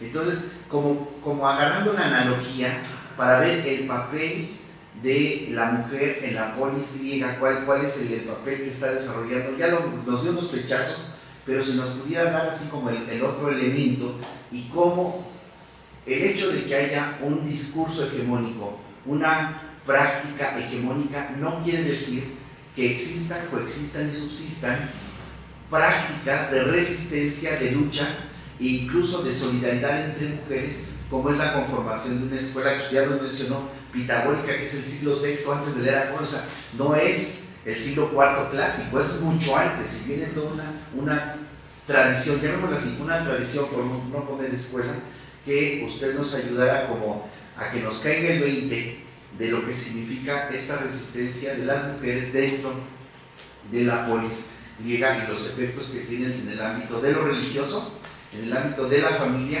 y bueno, lo vamos a hacer, y el ámbito de la economía, porque la orgía es economía, es la casa, es la administración de la casa, como economía, nada más. Sí, yo creo que sí lo vamos a... Es que sí es un amplio, ¿no? Sí. El estudio ya histórico contextual. Yo creo que sí lo deberíamos, o más bien yo me comprometería, ¿no? Como a verlo poco a poco, conforme vayamos viendo cada uno. Por ejemplo, para la siguiente sesión que vamos a hablar de Femonoe y de Temistoclea, que son sacerdotisas, sí vale la pena ahí hablar de estos espacios, este espacio delimitado de la mujer dentro de la polis y cómo su incursión en el ámbito de lo religioso. O sea, sí nos vamos a detener, pero yo creo que así, vamos poco a poco. Igual porque también nos estamos moviendo, ¿no? en los siglos y también para mí es como más, me da orden a mí, por ejemplo, ir poco a poco viendo el contexto también. Habría que decir de dónde provienen, ¿no? Cada una de ellas. Por eso, ¿no? Porque no es lo mismo Esparta, que Atenas, etc. Mileto. O sea, yo como que no me detuve en eso porque eso de verdad que sí nos lleva, ¿no? Un montón de sesiones, yo creo que hasta un semestre. Cuando damos igual, ¿no? La filosofía antigua, desde Tales de Mileto, Anaxímenes, Anaximandro, y bueno, todos los que siguen, Empédocles, Pitágoras, Anaxágoras, todos. Igual, ¿no? Nos dedicamos mucho a un primer, ¿no? Como un primer bloque a todo ese contexto, ¿no? Incluso para responder precisamente las condiciones de emergencia de la filosofía misma. Sí, si me permiten, creo que podemos ir poco a poco. También para quienes no vienen de una formación filosófica, creo que valdría la pena el contexto. Voy a prepararlo y lo vamos viendo. Un poco la línea del tiempo, situarnos, ¿no? Situarnos en el contexto de cada una de ellas. Pero sí, con gusto. Gracias. Y sobre el otro tema, es que son bastantes, ¿no? Como aspectos, está bien. Sí, yo creo que lo simbólico todavía no acabamos de agotar lo que nos puede significar el tema de la yegua, ¿no? Ahorita me acordé, y lo vamos a ver también cuando estudiemos a Diótima y a Aspasia.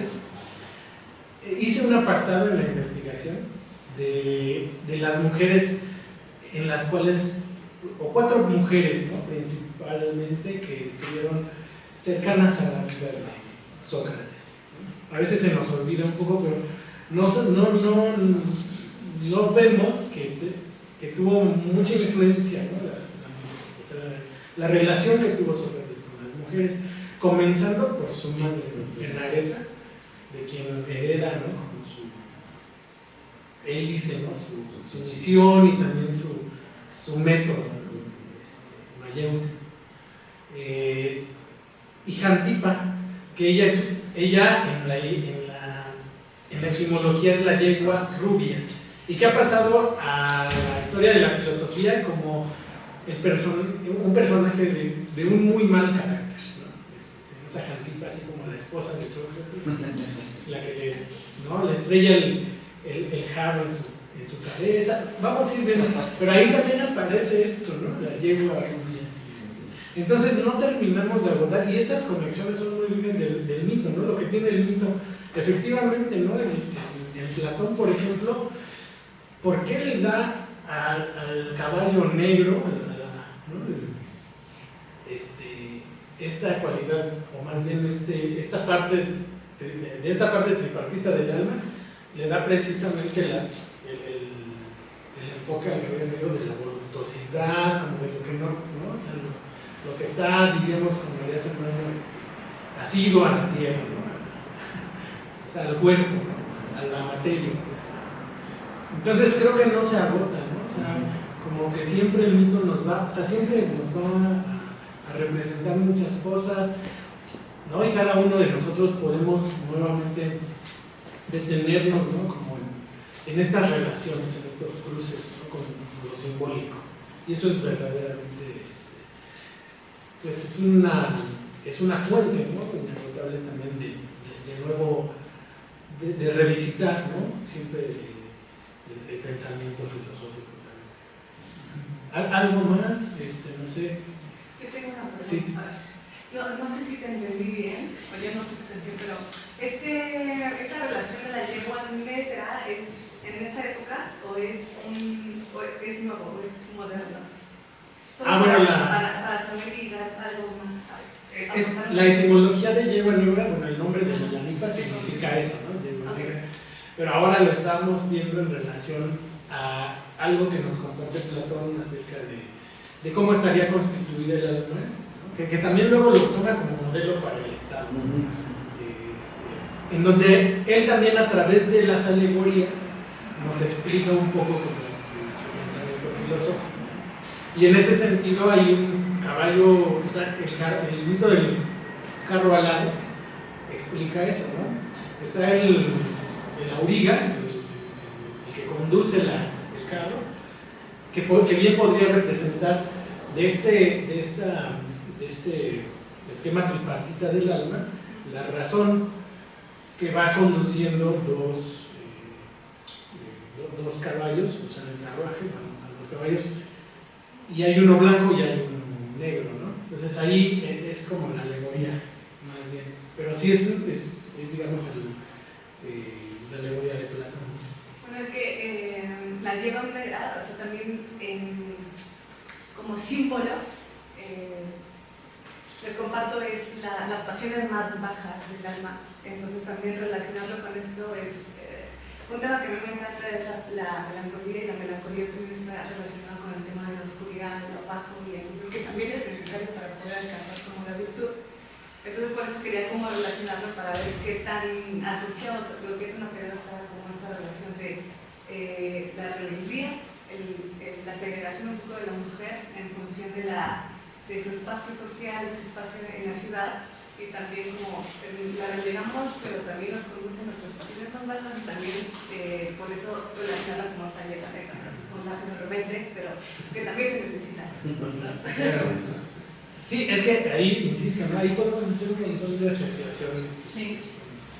Yo solamente, bueno, no tengo que retirar, pero justo es que yo, socióloga, antropóloga, entonces te escucho y digo, sí es necesario el contexto, ¿no? Porque cómo se construyen esas categorías y cómo se le pone en el contexto el significado, y entonces uno puede entender el papel o el deber ser de la mujer, el contexto más amplio, porque si no, como que se queda medio corto, y no son filósofos, ¿no? Pero entiendo que ustedes traen un diálogo muy avanzado, muy epistemológico, pero yo creo que sí, porque no podemos trasladar el significado en el presente, que a lo mejor la práctica sí se reproduce, pero tendremos que entender en ese momento por qué y para qué se construye la palabra hogar, o con el pensamiento religioso, ¿no? Entonces yo creo que sí. Pues será para la próxima, te veré en el video, pero es que se enoja porque se quedan muchas cosas como, Sí.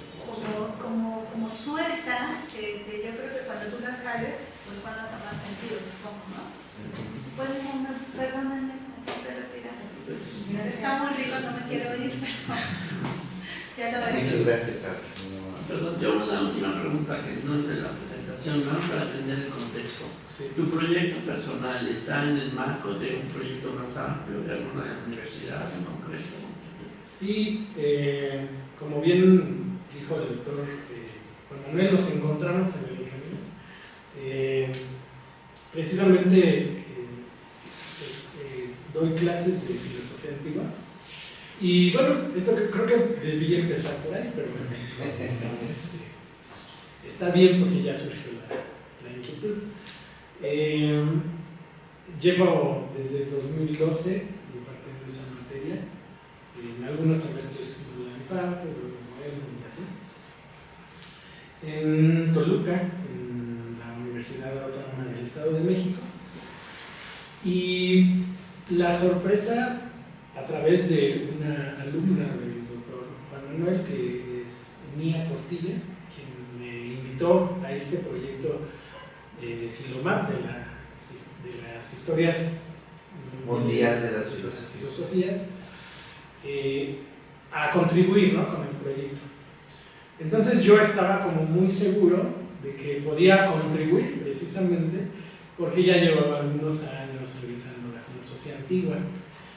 Y cuando me doy cuenta, digamos, de los filósofos y aún más de las filósofas que estaban consideradas, pues ahí es donde me di cuenta de que tenía un desconocimiento amplio, ¿no?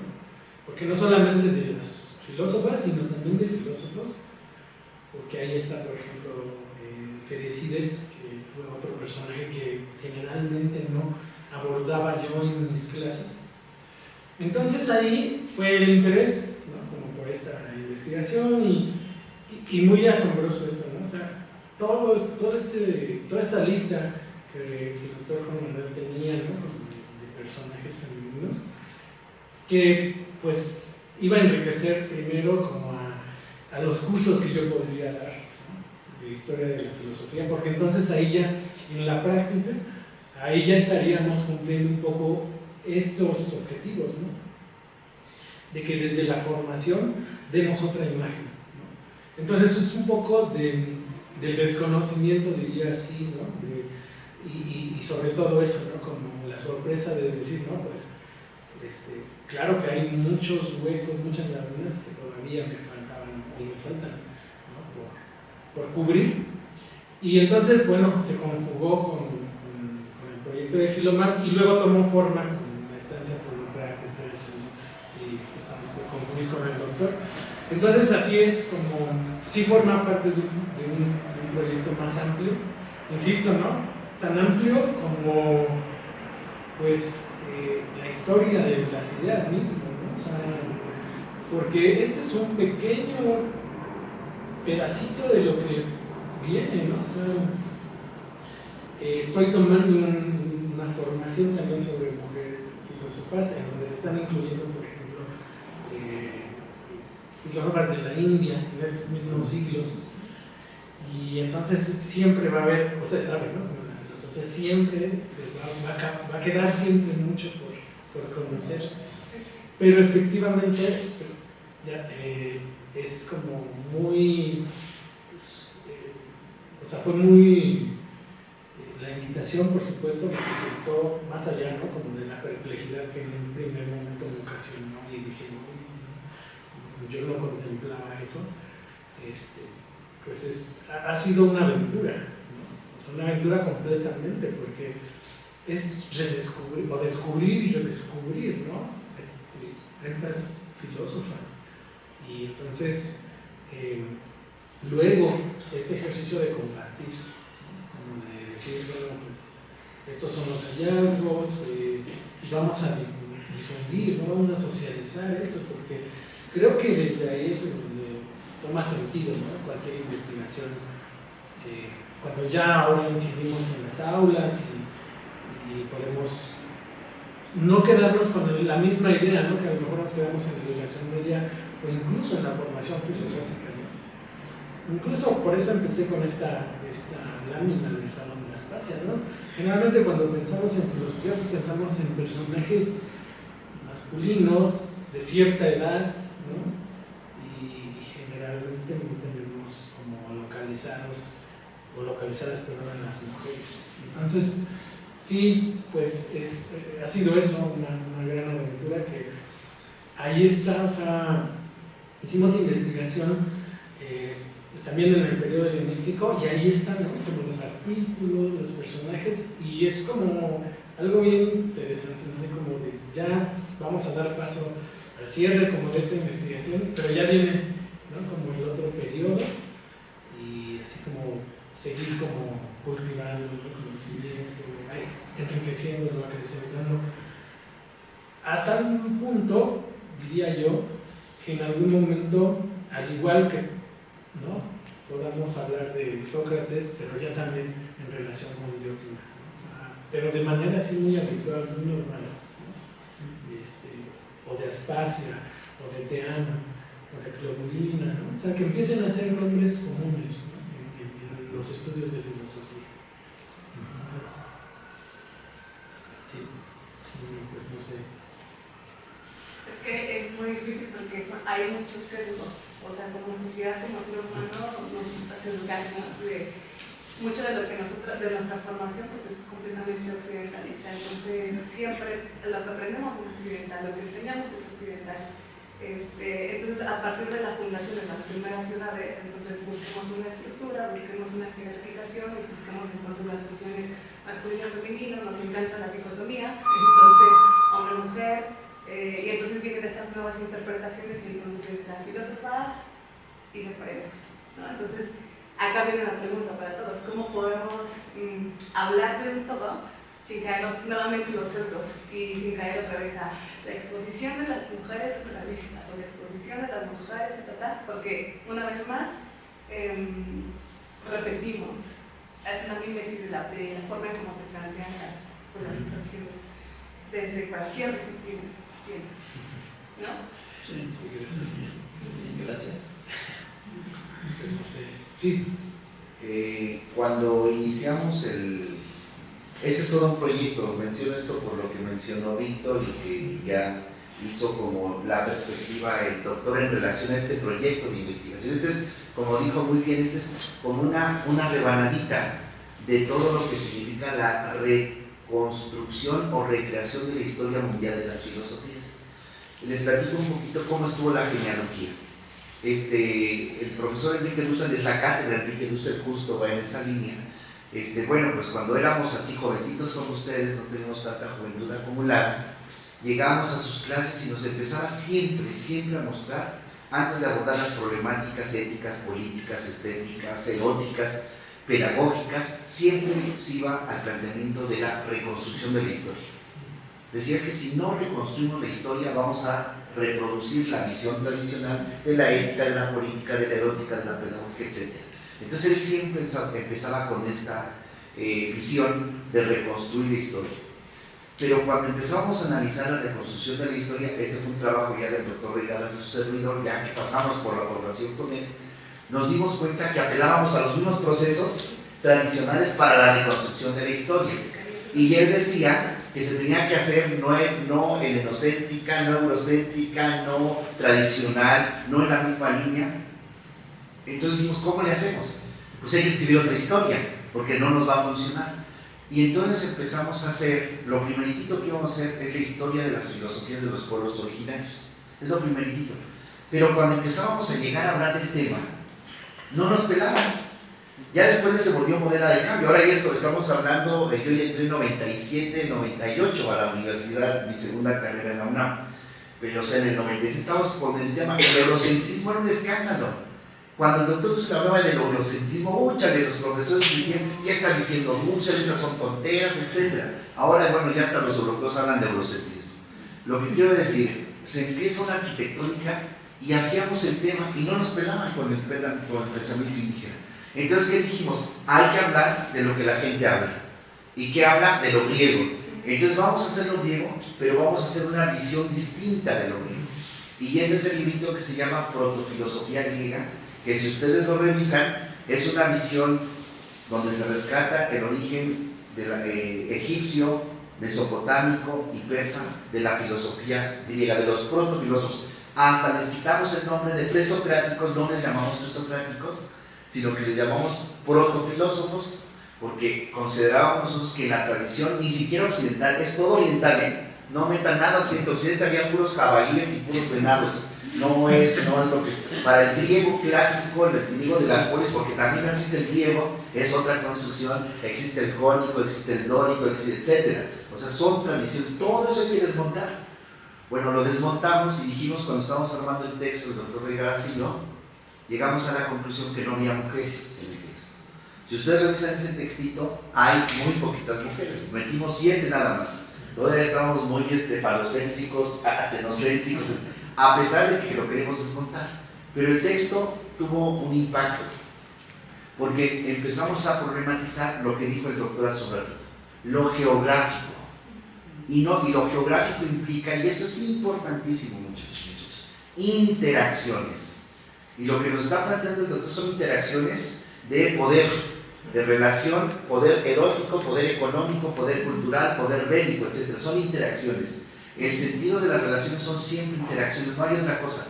Que nosotros abstraigamos la interacción y le llamemos injusticia, guerra, dominación, etc. Es eso, es un proceso de abstracción de la interacción. Bueno, trabajamos eso y después, ese es el primer libro de Filomap, como dijo el doctor, de Historia Mundial de las Filosofías. Es un mapa. Como yo digo siempre, me desprecian tanto y no van a visitarme a mi cubículo Si van a mi cubículo van a ver una partecita, ¿qué es este? Lo que tiene el doctor es una partecita de otro mapa, y ese mapa se inscribe dentro de otro mapa. Bueno, el doctor Enrique Dussel sale un libro publicado, que ahorita los españoles están felices porque se acaba de traducir al español.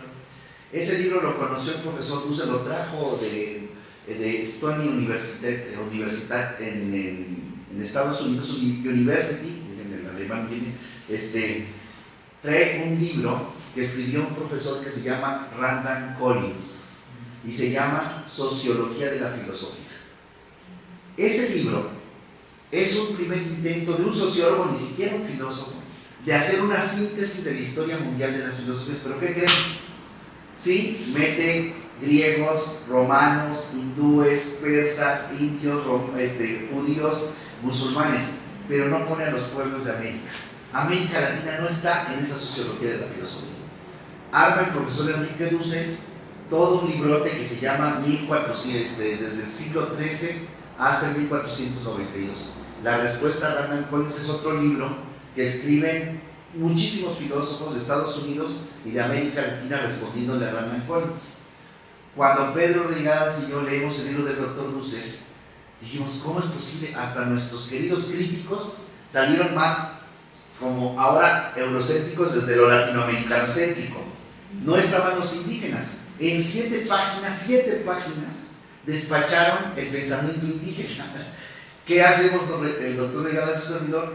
Escribimos 3 tomos sobre el sentipensar de los pueblos de América. 3 tomos y nada más son 57 muestras del continente, nada más. O sea, lo que acaba de decir el doctor, quien quiera dedicarse a eso, tiene allí tarea. Bueno, nada más aquí en México son 367 variables para ponerse a estudiar, nada más aquí. Entonces, menciono todo esto porque se trata de todo un proyecto de desmontaje crítico para poder decir, hay otras miradas. Y el tema, muchachos, muchachas, es que no lo tenemos que inventar. Nada más necesitamos otra mirada, otra sensibilidad, y lo que le pasó al doctor Omar y nos pasó también a nosotros. Cuando él estaba exponiendo, yo decía, si a mí me hubieran enseñado en la introducción a la filosofía 1, historia de la filosofía 1, a las 7 de la mañana, en el salón 107 de la Facultad de Filosofía y Letras, primer piso de la UNAM, me hubieran enseñado esto, que era otra mi mirada. ¿Y qué me enseñaron? Desde que llegué, Tales de Mileto, Anaxímenes, Anaximandro, Pitágoras, Heráclito, Parménides, y se cerró el semestre. Y lo que sigue. Entonces, ¿qué estábamos aprendiendo? Lo mismo, de lo mismo, de lo mismo, de lo mismo. Esto yo les decía en clase a los muchachos, vayan a la clase de hoy en la tarde porque viene un giro, un quiebre epistemológico. Estamos presenciando, y lo más interesante es que ya nos hicieron el servicio de amor al conocimiento dedicó vida el doctor como un servicio. Además, yo siempre digo, no hizo nada extraordinario, hizo lo que debía de hacer, un aporte al avance, al conocimiento, y además que nos permite crecer a todas y todos, y ya él mismo como investigador lo posiciona en una mirada distinta, no tradicional, ¿no? Y parte del proceso del doctor, este compartir que está haciendo aquí en la cátedra de Enrique Dussel, es parte de como rendirnos cuentas a nosotros. Digo a nosotros como comunidad. Miren lo que hice con el presupuesto de formación que ustedes me dieron, aquí está, les regreso.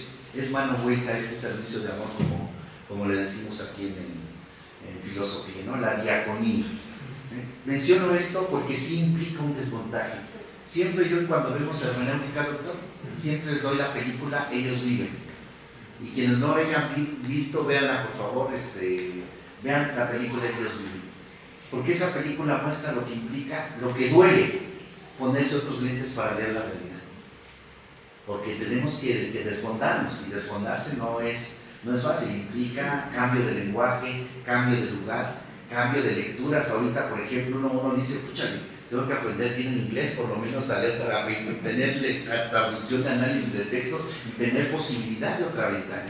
Y yo les decía a los compañeros que están muy metidos con el tema de la filosofía de la liberación, les digo, no se puede hacer la transformación de la sociedad burguesa capitalista si no desmontamos críticamente sobre lo que se construye. Y esto es sobre lo que se construye, negando una perspectiva de, imaginen lo que significó Hipatia. ¿cómo se llamó esta mártir de la filosofía de la ciudad de Alejandría, siglo I, ya en convivencia con los cristianos y los judíos? La película de Hipatia. O sea, lo estoy diciendo, implicó vida, un proceso de lucha, de reivindicación de la manera en cómo damos razón de la realidad, ¿no? Y termino ya nada más diciendo que esto es apenas la probadita que nos está enseñando el doctor, para que ustedes vayan y digan, a ver, ¿y cuáles son las filósofas nahuas del altiplano central mexicano que pensaron su manera distinta de dar razón de la realidad en Xochimilco, distinta a los Tlamatilime o las Tlamatilime? ¿Dónde están? ¿Cuáles son sus nombres? Vamos a ver su historia, vamos a ver qué tipo de metodología. Bueno, ya lo están poniendo aquí, hasta ya me lo les dice usted, dice alimento histórico crítico, les están diciendo por dónde tenemos que caminar, porque es el desarrollo de una investigación. Entonces, aprovechemos, ya tuvimos hoy nuestra primera probadita. Vayan y tréiganse a todos, sáquenlos de las otras clases, digan, oigan compañeros, pónganse a la UACM, pónganse al día. Esto es conocimiento, es construcción de conocimiento, propuesta de conocimiento. Y eso es hacer filosofía. Hacer historia de la filosofía es repetir lo que dijeron nosotros. Aquí estamos rompiendo el paradigma de cómo se está enseñando la filosofía. No quiero decir que sea extraordinario de ninguna manera. Justo porque es ordinario debemos hacerlo y asumir la responsabilidad. Perdón que me haya extendido, pero quería mostrar la relevancia de lo que usted ha hecho, doctor Oscar, aquí entre nuestros futuros profesores e investigadores de esta universidad. Bueno, pues yo nada más agregaría o agradecería, ¿no?, que me permitan compartir pues estos avances de la investigación. Evidentemente, ¿no?, hay algunas cosas que hemos dejado de lado, ¿no?, la parte de los contextos. Sí me resulta, ¿no?, interesante poder retomar todos los comentarios y bueno, ir poco a poco pues aportando, ¿no?, contexto, estas inquietudes. Pero bueno, lo vamos a ir haciendo, si me permiten. Pues estas son 6 sesiones que tendremos para eso. Y eso, pues que básicamente la intención nuevamente, ¿no?, es que precisamente tengamos esto en mente, que la filosofía no tiene género, ¿no? Es una idea que a mí me resultó muy interesante encontrar ahí, y que bueno, no es que nosotros así lo decidamos, ¿no? En realidad es una cuestión nada más de investigar, de rascarle un poquito y vislumbrar que efectivamente sea así, ¿no? O sea, tampoco es que a fuerza, ¿no?, que vamos a inventar, como decía una historia de la filosofía. Por supuesto que no es Sarah Hutton también dice, ¿no?, es cuestión de excavar. Y cuando estuvimos en la investigación y al principio, ¿no?, del estado del arte, tuvimos que, como prácticamente decimos, buscar hasta debajo de las piedras, ¿no? Sí, fue una labor muy importante de recuperación, ¿no?, de muchas fuentes. Sí. A mí me pareció muy interesante el tema, porque ahorita nosotros como país estamos viviendo una etapa muy importante, ¿no? Como por ejemplo nuestra presidenta. Entonces, políticamente el tema de las mujeres de Grecia, nos damos cuenta que las mujeres siempre hemos estado presentes, ¿no? Pero dada pues qué será, no sé si mencionarlo como el poder del machismo, como que nunca han permitido brillar, ¿no?, hacerse presente. Sí hay interpretaciones, mitos, y etcétera, etcétera, etcétera. Y realmente la mujer siempre ha tenido parte importante dentro de este desarrollo histórico que ha existido dentro de Grecia, Roma y todas estas partes, ¿no?, que ha estado mencionando. Y para mí mi opinión es de que ahorita, para entender un poco más de lo que estamos viviendo en esta etapa de nuestra vida, principalmente los jóvenes, es darse cuenta que como mujeres tenemos, no soy feminista, pero sí somos importantes dentro del desarrollo de estos conceptos, también como cuáles lo mencionó ustedes, que lo menciona Platón, es el amor, la dignidad, la identidad, todos esos conceptos que usted menciona y que vienen dentro también de la construcción familiar, y que a la mujer se le hace la responsable, ¿no?, de todos estos conceptos. Para entender un poco más cómo se va desarrollando la mujer y todo eso, pues para mí me parece muy importante, bueno, a mí me parece muy importante este tema.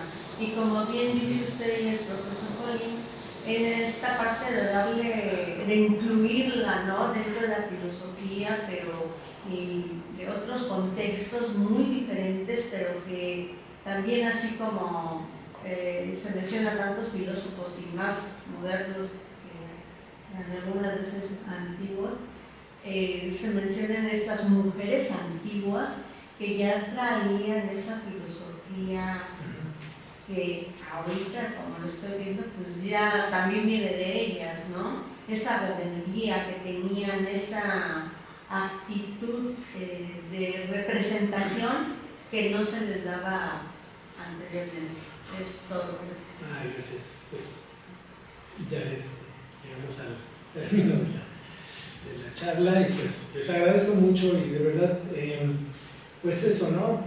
Si, no sé, doctor, si nos permites, porque vamos, yo quisiera darles los textos, Sí. o sea, aparte de la exposición, no sé si podemos recuperar como con los correos, o Sí. hacer un grupo o algo así. Todo con yo, por favor. Bueno, entonces nos ponemos de acuerdo sí, para que sí, por sí, favor sí. se registren, y entonces ya te traigamos también una lectura previa, y bueno, enriquecer también la discusión con eso. Pues les agradezco mucho, y bueno, aquí nos vemos entonces.